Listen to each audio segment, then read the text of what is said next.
and welcome to the American Cinema Foundation Movie Podcast. I'm your host, Titus, and today I'm joined again by my friend John Presnall for a discussion of Brian De Palma. John and I have done many podcasts on Brian De Palma because his thrillers and horrors have an unusual knack for picking stuff out of the headlines or out of the ordinary storytelling of America and giving it amazing depth. Characters get lost in plots that will cost them not just their lives, but their minds often enough. Nobody was as good as Brian De Palma in showing why certain aspects of American freedom lead to madness. And therefore, that there's a grandeur to America because tragedies, horror can happen. It's not just boring, it's not just venal, it's not just good, it's not just nice. There's depth and therefore danger to America. And this is what we want to be talking about today. We're going to be looking at Brian De Palma's The Fury, the 1978 horror movie starring Kirk Douglas, John Cassavetes, and Amy Irving. This was a success, but it shocked people in a way because it was not the sequel to Carrie that they had expected. This is a very, very different sort of movie. And I suppose it's just as surprising because it goes through a bunch of different genres in its trajectory to what you know is the inevitable confrontation. And we will be talking about all of these aspects of the movie and try to show how Brian De Palma uses everything a director can use to show his audience just what is on his mind, and in a way, how strange it is to talk to Americans about the American problems with the creation of a new elite, with the education of a new generation, with the management of world affairs and new American power, which is what the movie really is all about. John, thank you very much for suggesting this movie. I remember years back when we were doing other podcasts, you mentioned this movie. I had never really thought about it before. And now mentioning it again and talking to you about what you saw in the story, I began to think that there was something nagging. I didn't forget our conversations, but I couldn't make heads or tails of the movie. Whereas now I feel I have a much better grasp on it with your guidance. And so I'm grateful for that. And I think in a strange way, it is a timely movie. It's very interesting to look at the problem of elite education and the terrible dangers that are involved in the American government. I feel that it's on our conservative side nowadays that we are afraid of the state. We are afraid of the deep, dark, secret institutions, and also afraid of the high and mighty, prestigious academic institutions. So in some strange sense, I think it's conservatives nowadays that would look at Brian De Palma and say, finally, a prophet, finally, a man who's willing to tell the ugly truth. Well, I'm glad to be here. So we have 1978, The Fury. It is a kind of a confusing movie. Like you said, it goes through various genres. Describe it is difficult because you have a horror movie like Carrie with all kinds of paranormal telekinesis, telepathy, and all types of other things going on. You have a Cold War spy action thriller at the same time. It's a very paranoid movie. And it has, I use the term enigma. I mean, it really is a kind of a thing that, you could watch the movie, enjoy it, and then move on, or you could watch the movie and think it's just silly. You could say nonsensical, unrealistic, freakish, and not really worthy of my time. But I think if you watch it and you get confused or you kind of experience the enigma and come back looking at it, you can see a lot in terms of the characters and their relationships to each other and the plot and all these kinds of themes about the Cold War, as well as kind of the frontiers of psychology, you could say, with parapsychology and so on. And so there's a lot going on in it.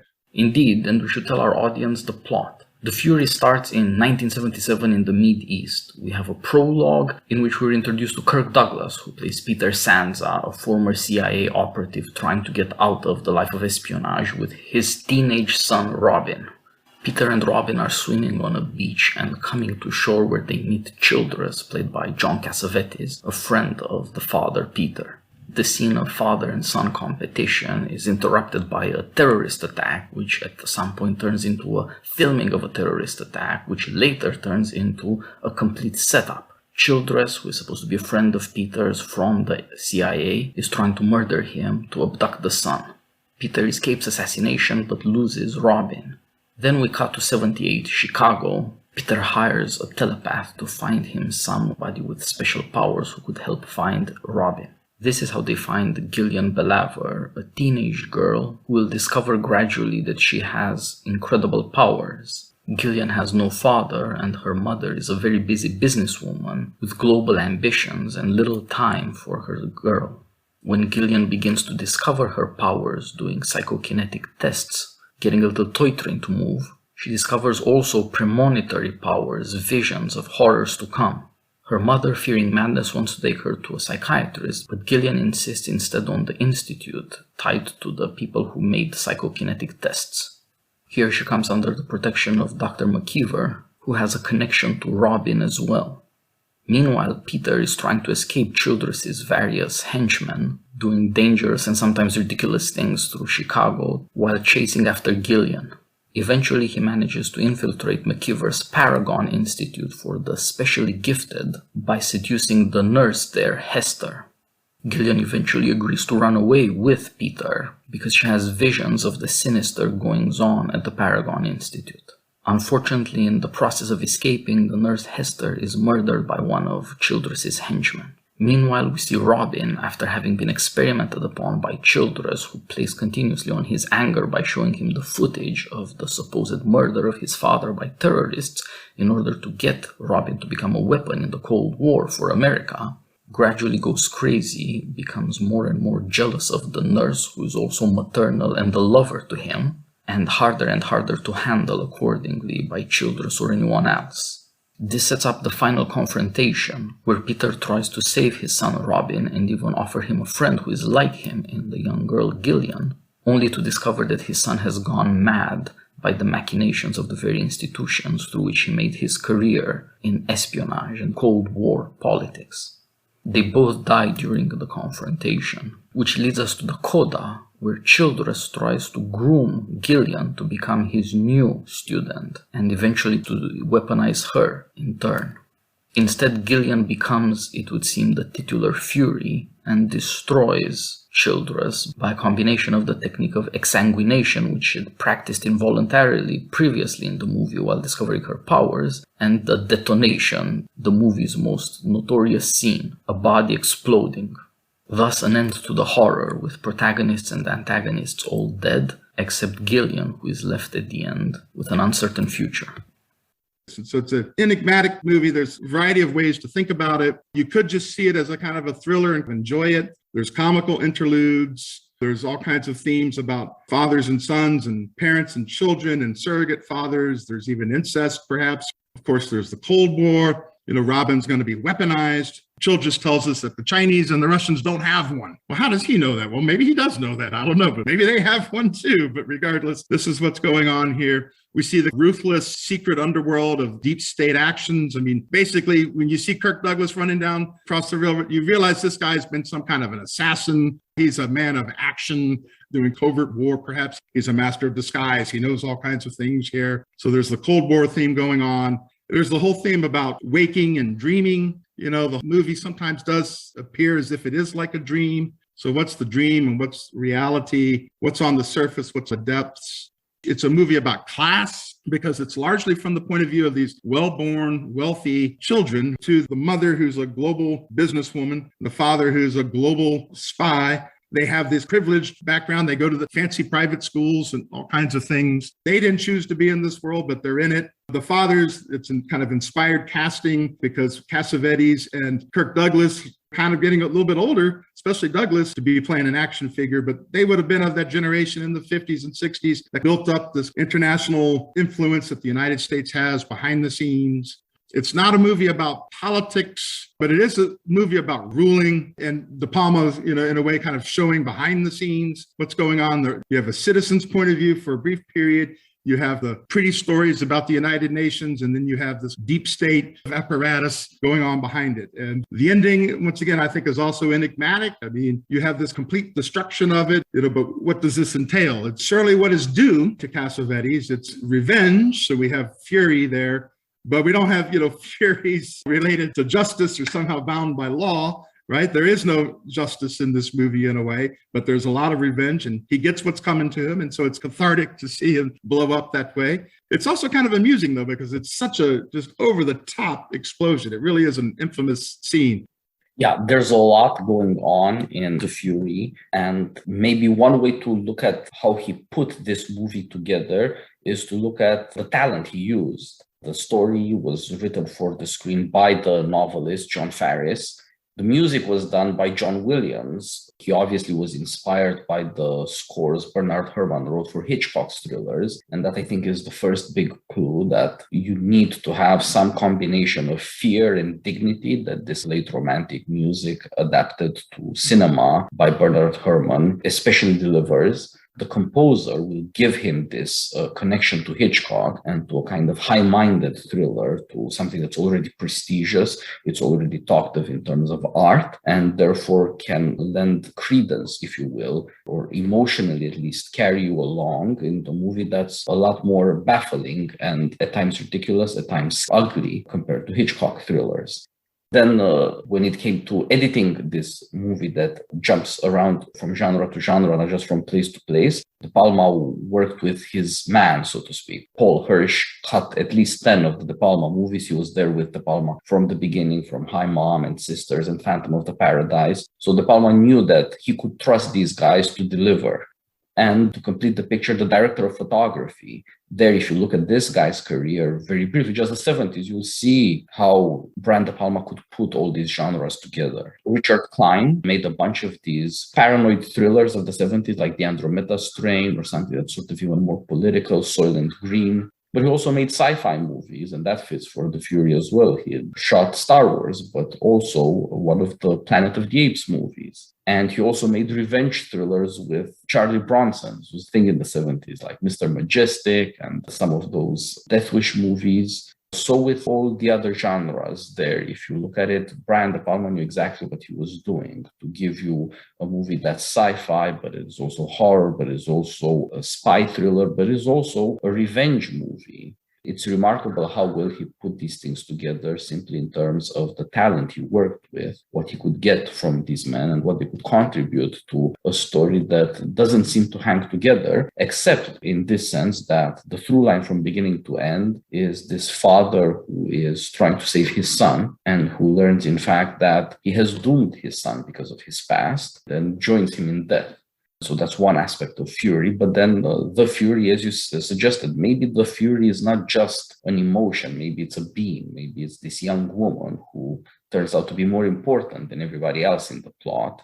And in a certain strange sense, the movie is about her transformation. The protagonist played by Amy Irving, Gillian. Even in that sense, at the end, the movie has this great surprise in store. And so you could say that ultimately it's asking what sort of America will America be? These people that made America a world power after World War II, they orchestrated the international organizations like the UN, but also international covert wars like the CIA. These people are gone by the end of the movie. They've lost their power. They've lost everything that they hoped that they would accomplish. And maybe there's a possibility for this young woman to represent another kind of America. So it's an unusually complex story, and it's unusually interesting because of its connection between a world of appearances, of ordinary life, and a world of power, of men doing very dangerous, very ugly things. And the through line, of course, is secrecy. From beginning to end, the political conspiracies, the paranormal powers, all of them are tied to the power of obtaining other people's secrets. And that seems to be somehow connected to the sense which also, as a thriller, as a revenge movie, as something of a tragedy or a horror movie, it's supposed to reveal some ugly secrets. And so as we go along through the story, learning more and more about what's happening, we were supposed to become prepared to face some ugly truth, a secret that we would rather it stay secret. We would rather not know what Brian De Palma has to say to us. But then, on the other hand, the film is so compelling, one shocking thing after another, that you feel like you have to find out. That again is very much connected to dreams, right? Your experience in dreams is that you're in a story that's somewhat secretive, but and fearful even, but you're somehow compelled to be part of it, to go to the next step, to open that door, to go down that corridor, whatever it is. There's a feeling of inevitability to it that the movie reproduces very well, and which of course connects it with tragedy and horror as storytelling. You have to understand that some of the necessities underlying our activity, our beliefs, our lives are going to be very dark. So with this presentation of the movie. Now, John, I was surprised looking at this, at The Fury, to see how much care Brian De Palma puts into details of storytelling that seem like, who even cares? As you said, this is an emphatically a Cold War story because it starts in the Middle East, it starts in Israel, it starts with Arab terrorists that turns out to be staged, and international conflict is presented again and again. But then there are these sorts of moments, like you mentioned, two girls in their bikinis in Chicago walking and talking about their upcoming quiz, and turns out to be about the United Nations. That's right. And there's this hilarious joke where one of the girls asked the other one about the Security Council, and our protagonist, Gillian, she says, well, so Security Council, that would be America, Russia, and she can't remember the other ones. Yeah. And that joke is so finely crafted because the other ones don't matter. The whole point is that it's not United Nations, it's America versus Russia. Inside this beautiful lie of the United Nations and its Security Council, it's for security. There is the ugly truth of the Cold War and therefore the possible annihilation of life on Earth. And it's all done in this very, very well-crafted joke that I missed the first time, or the first couple of times I saw this movie. Only when you pointed my attention to the Cold War, I began to realize how well-crafted it all is to reward your attention and to show you, it just happens. Like, think about teaching kids about the United Nations. Idealistic, nice liberal Americans are all going to have to learn about the United Nations and what it can do for world peace. And they'll all, to become elites, go to model UN programs and all this sort of nonsense. But what are we saying when we're saying that America and Russia are in the Security Council? Just think about that for a minute. Under the idealism, there is this ugliness. And so also with the movie, the beauty we see, like the beautiful protagonist and the moral beauty of trying to save your son and so on and so forth. They hide the terrible ugliness that drives everything to this deadly conclusion. And so I benefited greatly from your pointing out that there's a lot to be said about why the Cold War matters here. And here's another joke, right? They move from the Middle East to the Middle West. Yeah.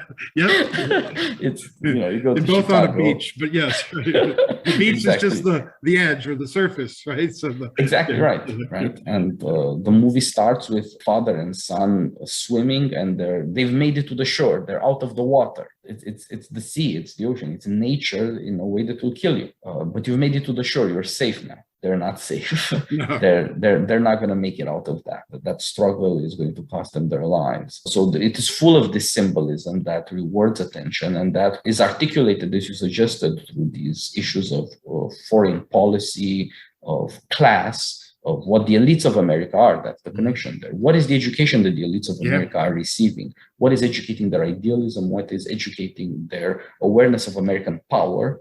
What it costs and how it is supposed to be used. Our spy man, Kirk Douglas, Peter, he says to his son, no, your powers can be used for good. You don't have to be afraid of your powers.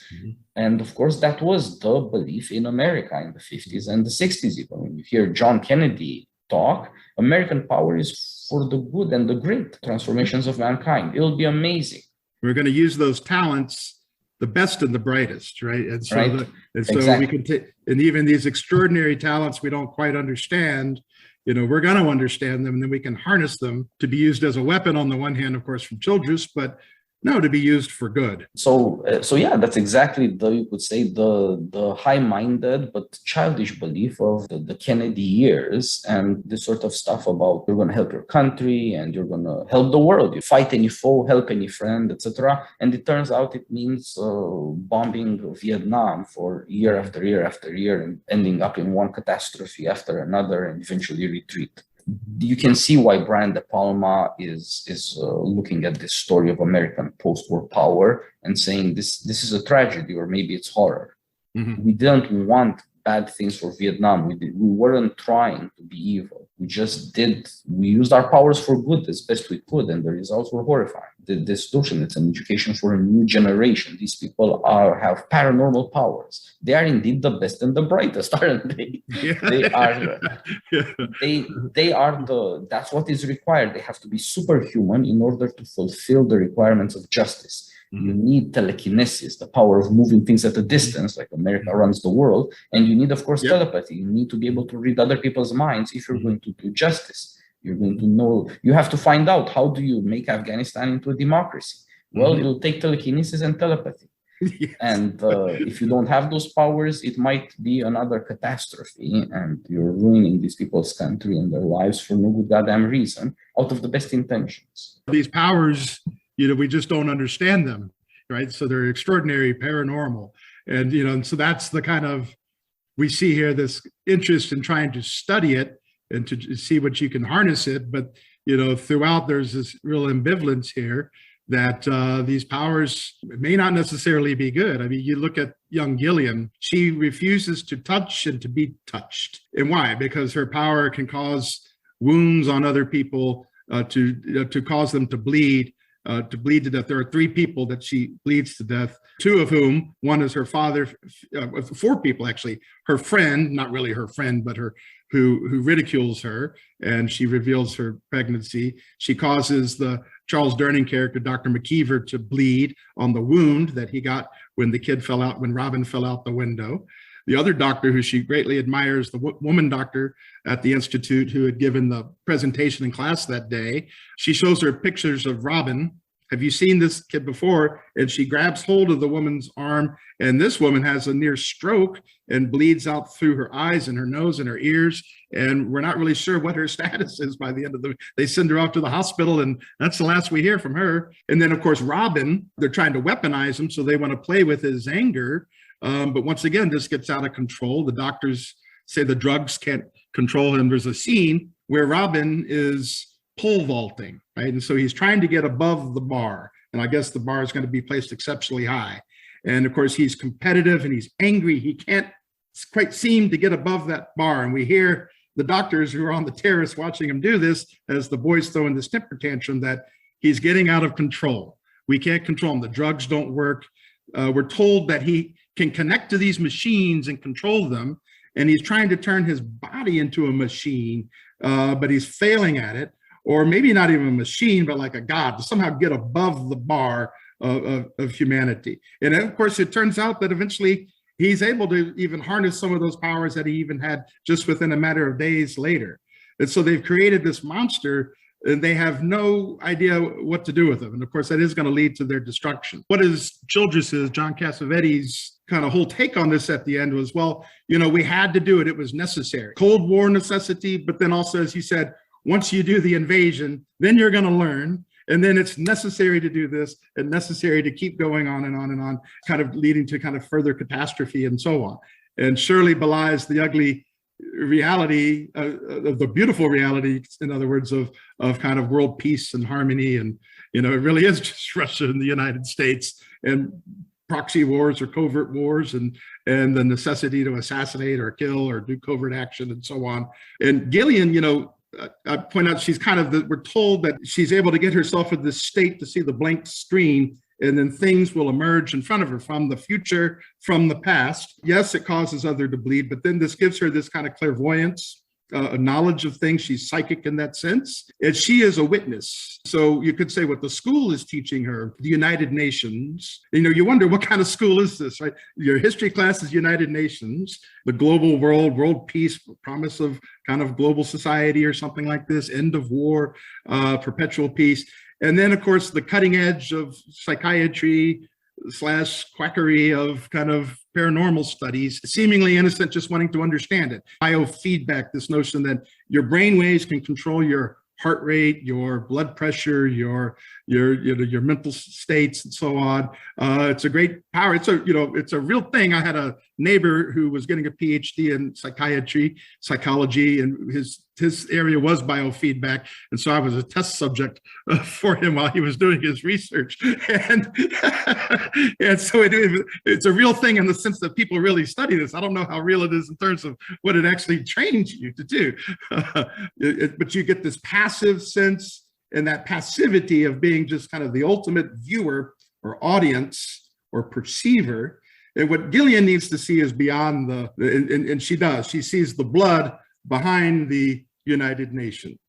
and she sees the consequences of that. She's already incredibly traumatized, and this is only going to traumatize her further. But in a way, she's able to be that kind of witness. In any sense, that could be some possible kind of new future here. At least she's able to kind of take this in, but maybe it will just debilitate her so much, or maybe she'll just be so filled with rage and fury that she'll just want to destroy everything. That's kind of an ambivalent ending, but her position as kind of audience and viewer in this kind of dreamlike stance. It's interesting. She's in her nightgown for, basically the last 1/3 of the movie. She's running down the street in her nightgown. She's sleeping. There's already a scene where she appears she's sleepwalking anyway when she's at the Institute. Now is she in a dream? She's on the bus with Kirk Douglas when they're going to go find Robin. She's in her nightgown as she watches Robin fall to his death and Kirk Douglas fall to his death.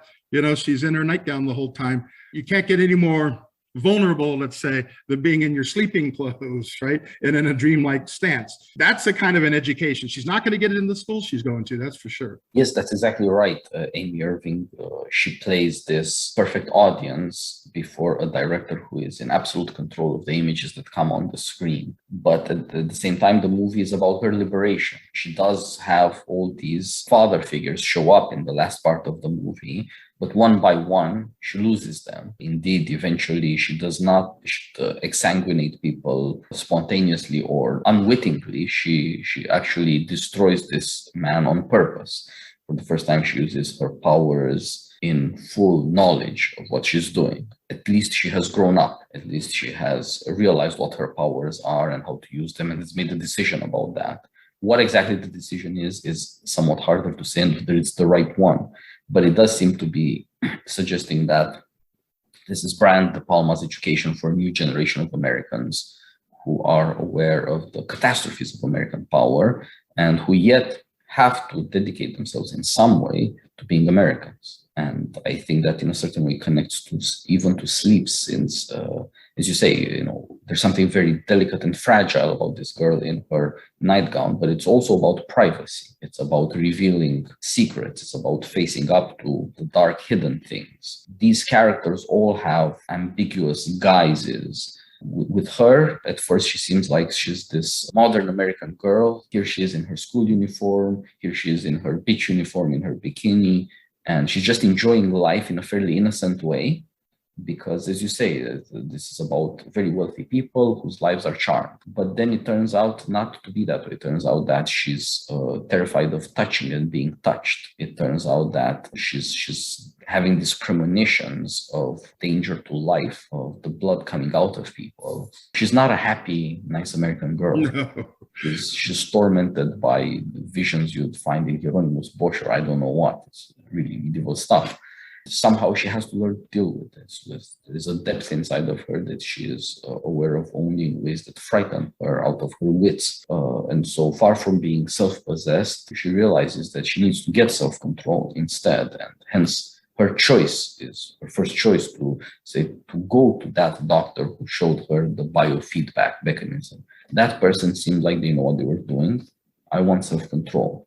And there you see the beginning of a willingness to be educated, or to educate oneself, to become an adult. That would seem to be why she is the real protagonist in the story. But of course, the most dramatic shift in guise is of Robin, Kirk Douglas's Peter's son.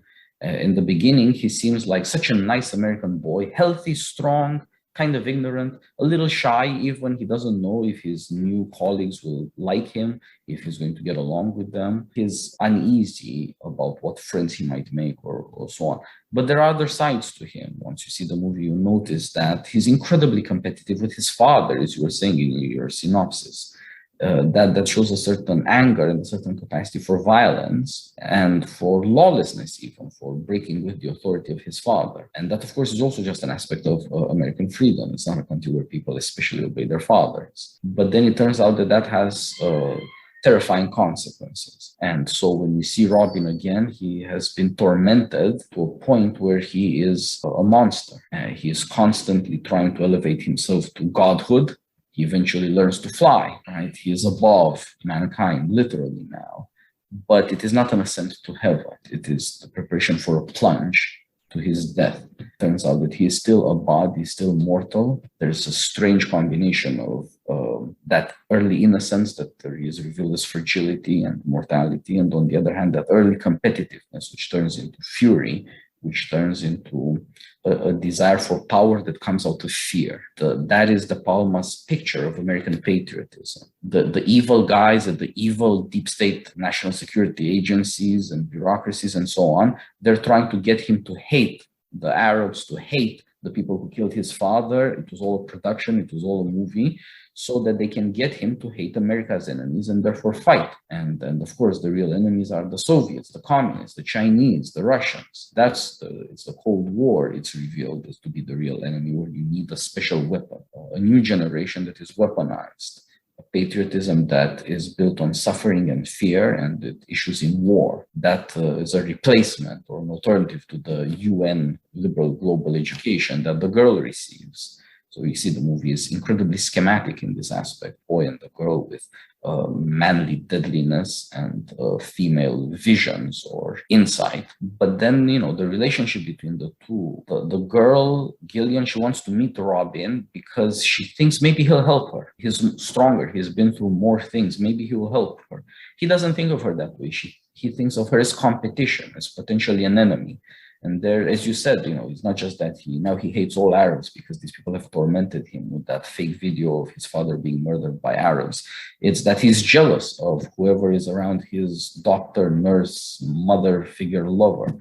It's that he can't trust even her because he loves her, and love is being vulnerable. And he has been prepared for invulnerability. He has been prepared to seek out of fear, to assume all the power available to a human being in order to be finally safe, in order to finally achieve success. Instead of looking for a mate or a friend, he goes crazy. He kills this woman. He tries to kill his father even again.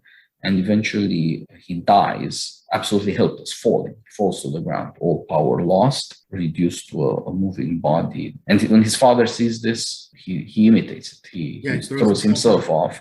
He had tried to save his son, and then he joins his fate.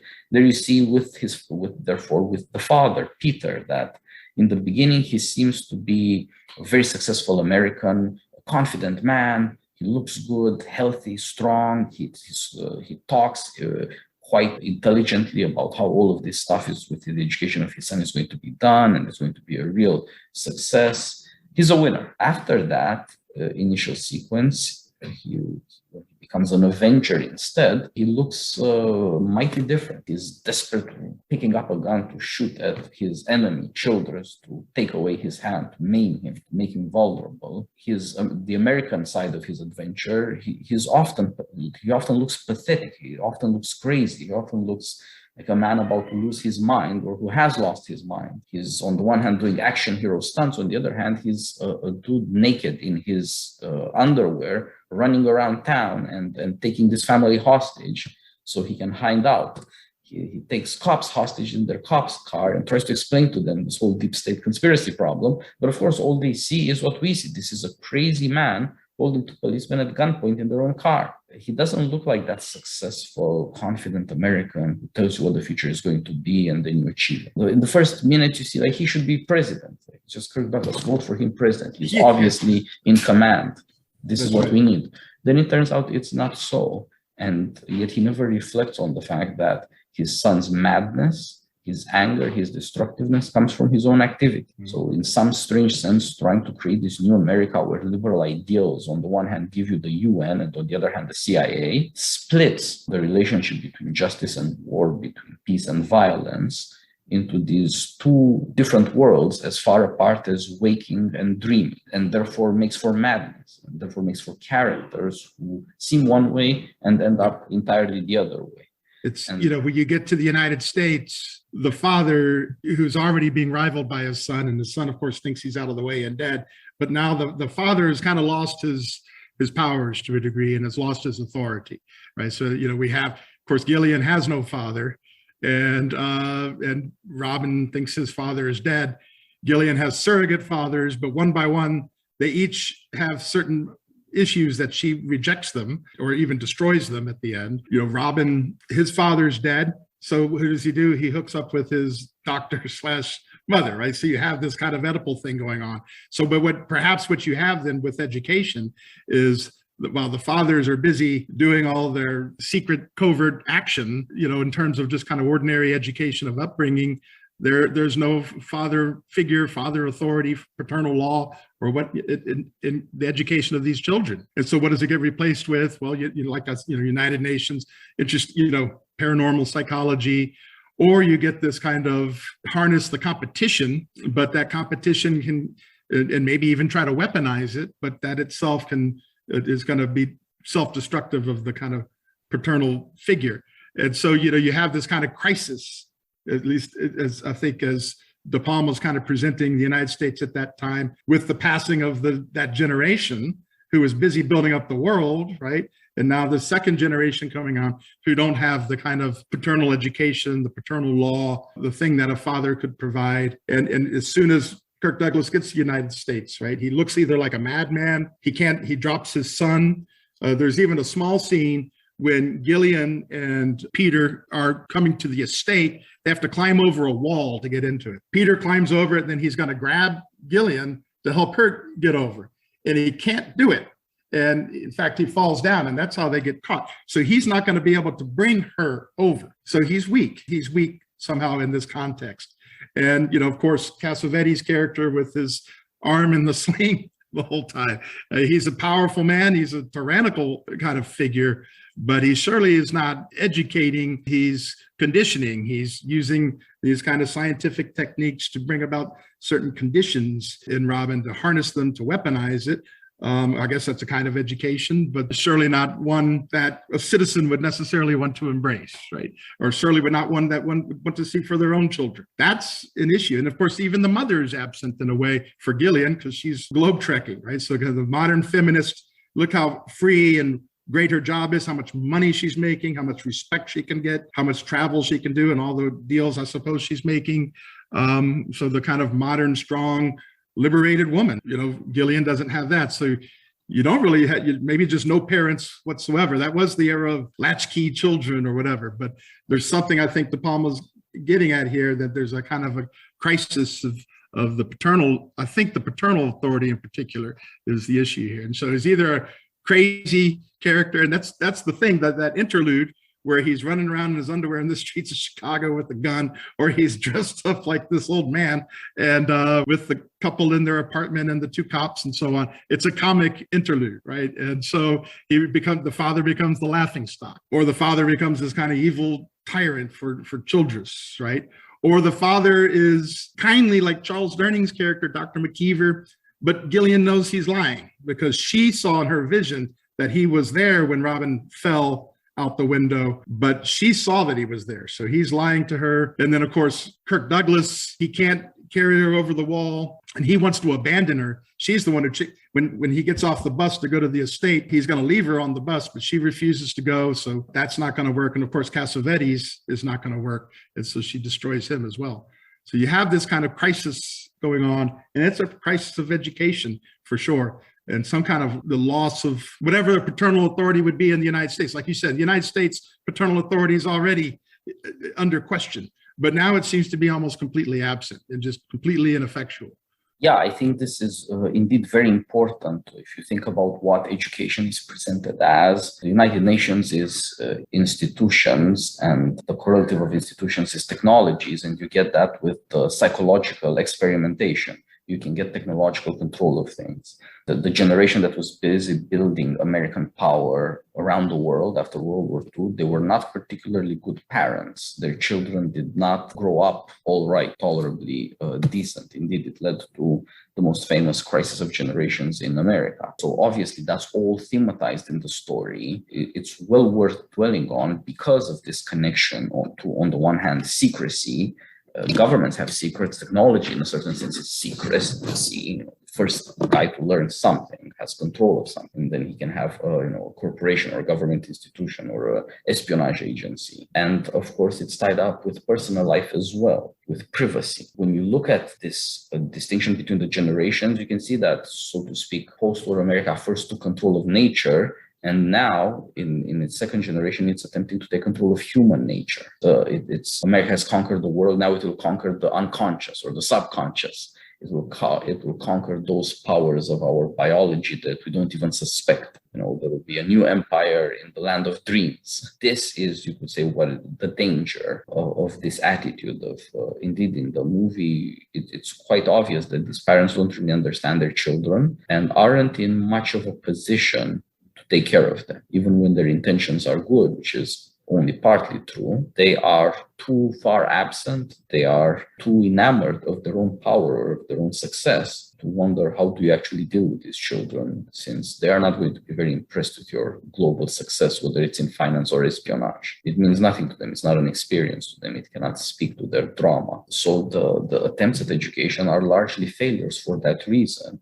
As I said before, there is too much of a gap between the beautiful world peace and global commerce vision and the ugly realities that are always experiences for us: anger, fury, suspicion, mistrust. How are you going to deal with that?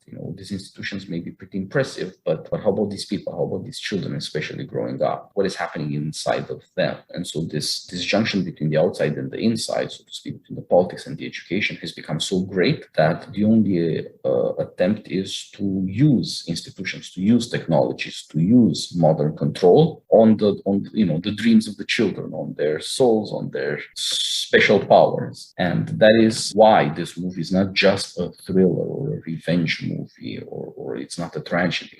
It's a horror movie because there is this attempt to use science to take control of the soul or the promise of power. And of course, it backfires terribly because, as we see with this incredibly powerful boy, his longing after power comes out of fear, comes out of suffering, comes out of a continuous need to deal with his own fragility by destroying any threat. If he feels vulnerable, he must destroy something. And that's a very good image of imperialism. America is not safe until Vietnam is a democracy. America is not safe until Afghanistan is a democracy. America is not safe until Ukraine is a democracy. You wonder, when will America be safe? All this power somehow seems to be built on fear, and to make people rather than confident, as Kirk Douglas seems at the beginning, it makes them continuously restless, overactive, and gradually going mad because they cannot have what they want. They cannot have that beautiful vision they keep trying to realize through violent means. Well, it won't stay beautiful. Like this haunting image that we see again and again and again, human figures exsanguinated. That beautiful image turns to blood and death. It's a very disturbing movie. But I hope we have shown that is also very intelligent, very well crafted, and deeply thoughtful about how Americans experienced the crisis of the society in the 70s, the crisis of the generations, in the greatest generation, as they started saying in the 90s, and hippies.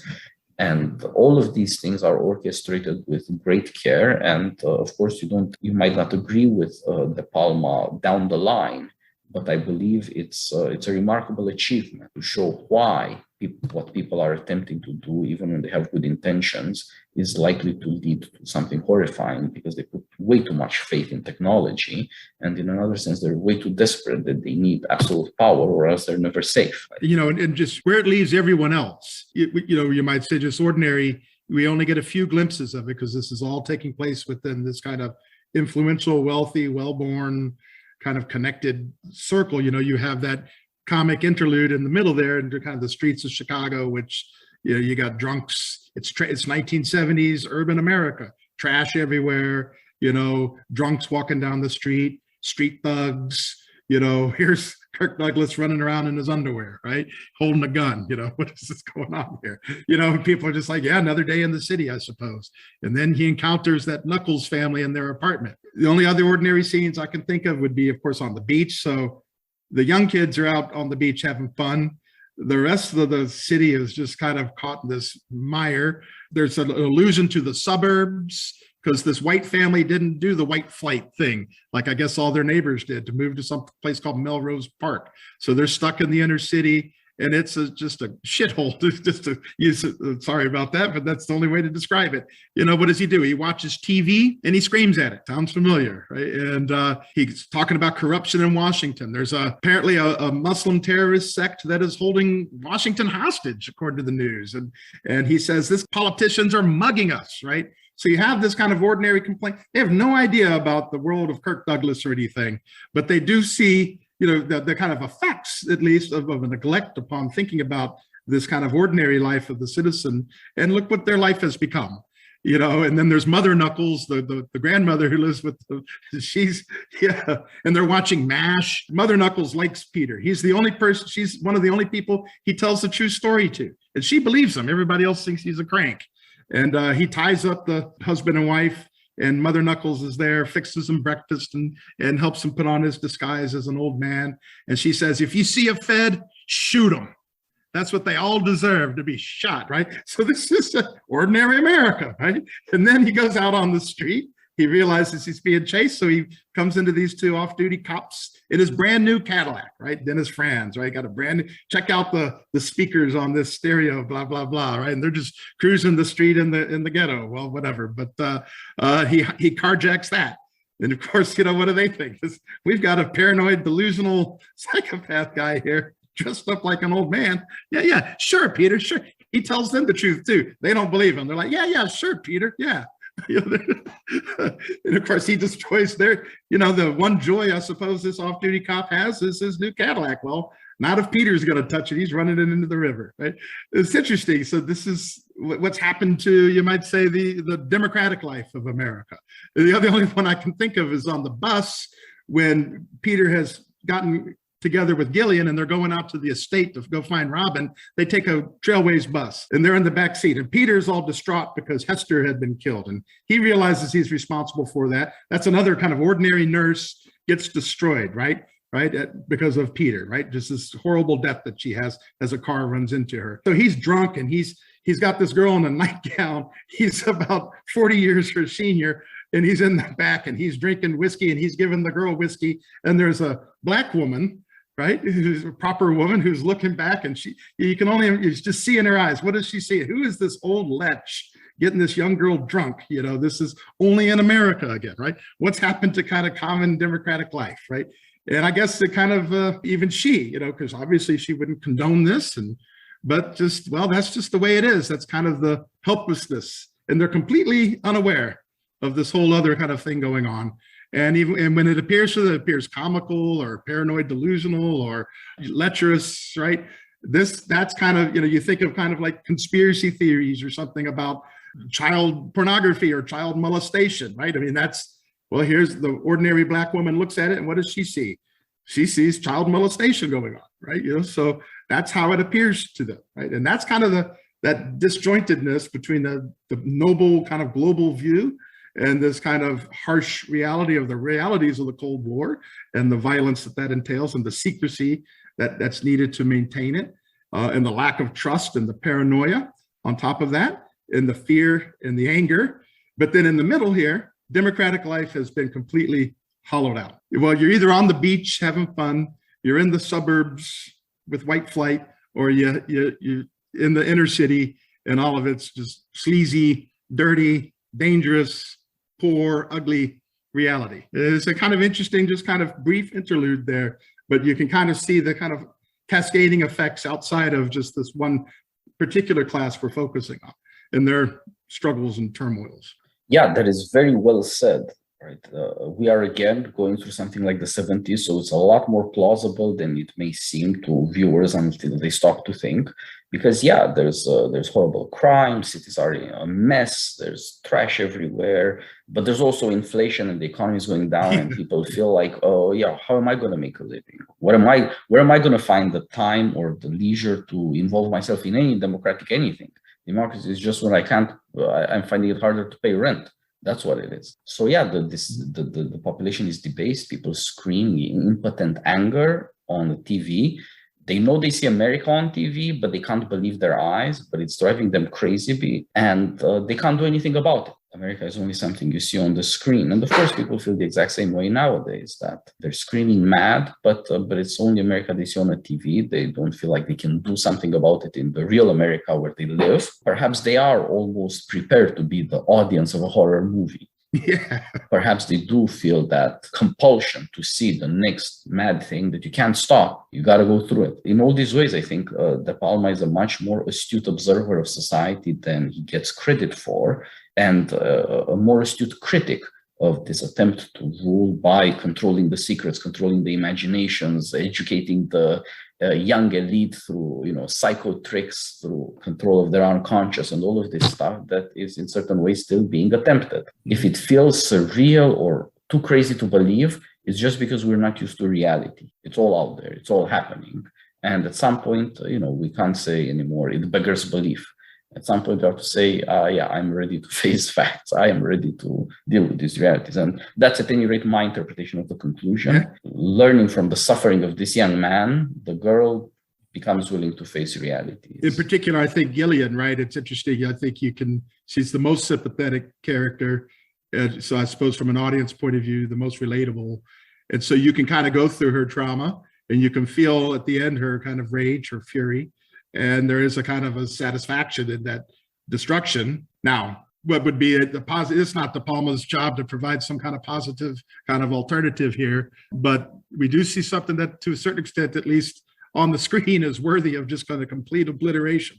To see John Cassavetes' head in slow motion, right? Bloody head, just kind of, and that's just how it ends. It fades to black immediately after that. Exactly. That's all that the movie in that sense has to offer. Tell you that at some point you have to be willing to face something that really is evil and has to be destroyed. That's the rock bottom level of reality. It's not the ideals we go on with, but it is the rock bottom of reality. And to reassure you, as reality always must. This is what it is. You have to deal with it. And at least you're not confused. At least you're not in a dream state anymore, right? The whole final scene starts with her in bed, waking up, finally facing reality, finally above being deceived, finally undeluded. Yeah, you remind me, I guess, kind of almost, because Carrie preceding this is the last scene, Amy Irving waking up from a nightmare in bed, screaming, right? And then now we see her in the next movie having to go through that process of waking up, right? And including all the pain and trauma, but then kind of getting a sense of, well, what needs to be done? Surely this kind of destruction, fighting of this evil, right? Trying to eradicate it. She has the wherewithal to do it at the end. She doesn't want to be touched and she doesn't want to help anybody. But now she's not going to be fooled by Cassavetes. Three strikes and you're out, right? The third father figure, right? It's not going to work. And of course, she's been seeing what he's been up to and what happened to Robin as a consequence of that. So he gets it. Exactly right. John, I think this is a good note to end on. I'm glad we had a chance to talk about this at length and to make the case as best we are able for Brian De Palma as an observer of America, as a man trying to help people realize what's going on and trying to offer art, cinema, as a better alternative than political ideology and political machinations, beautiful speeches and really ugly covert stuff. He tries to put together the inner thing, the soul, even your unconscious, together with the cosmos, the United Nations, the world out there. And it's a better fit in human terms than the ideology, liberalism of the 70s, or whatever we would call what we have now. So give Brian De Palma a chance, watch his movies, think about this stuff, and perhaps you'll see that American artists should have a better reputation than many ideologues, pundits, and politicians. That's right. Yeah, exactly. Well, I was glad to be here, Titus. I like to talk about Brian De Palma, so I'm glad you were game for this movie. It's definitely worth watching, and if it kind of hooks you, maybe we gave some things to think about, and maybe you might be worthwhile looking at even a second time. Yes, indeed. Well, you have not led me astray yet. All of these movies have been wonderful to see and to talk about and to see again. And we should do more De Palma when we get the chance. Okay, sounds good. And all the best until then, John. See you later, Titus.